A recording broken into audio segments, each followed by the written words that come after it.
itu bener-bener di videoin sama Molen dari jauh. Gue di tengah-tengah orang-orang bule yang tinggi-tinggi parah itu yang udah bener-bener kayak aku pro. Dan gue ikutannya tuh yang pace 6 gitu. Yang antriannya enggak, ngantrinya kan kalau lo mau masuk start tuh kayak dibagi-bagi kan. Gue kenapa gak di belakang? Karena sebenarnya gue harusnya di belakang. Karena gue takut kalau di belakang ntar gue akhirnya ketinggalan gitu. Jadi gue tiba-tiba naruhnya di depan aja.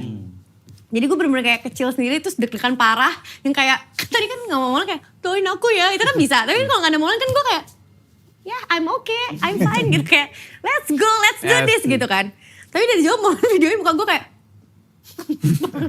tangan pelong ketolong gitu. Kayak udah siap terus pas lari yang lainnya kenceng. Gue pace-nya cuma 7,5 jadi kayak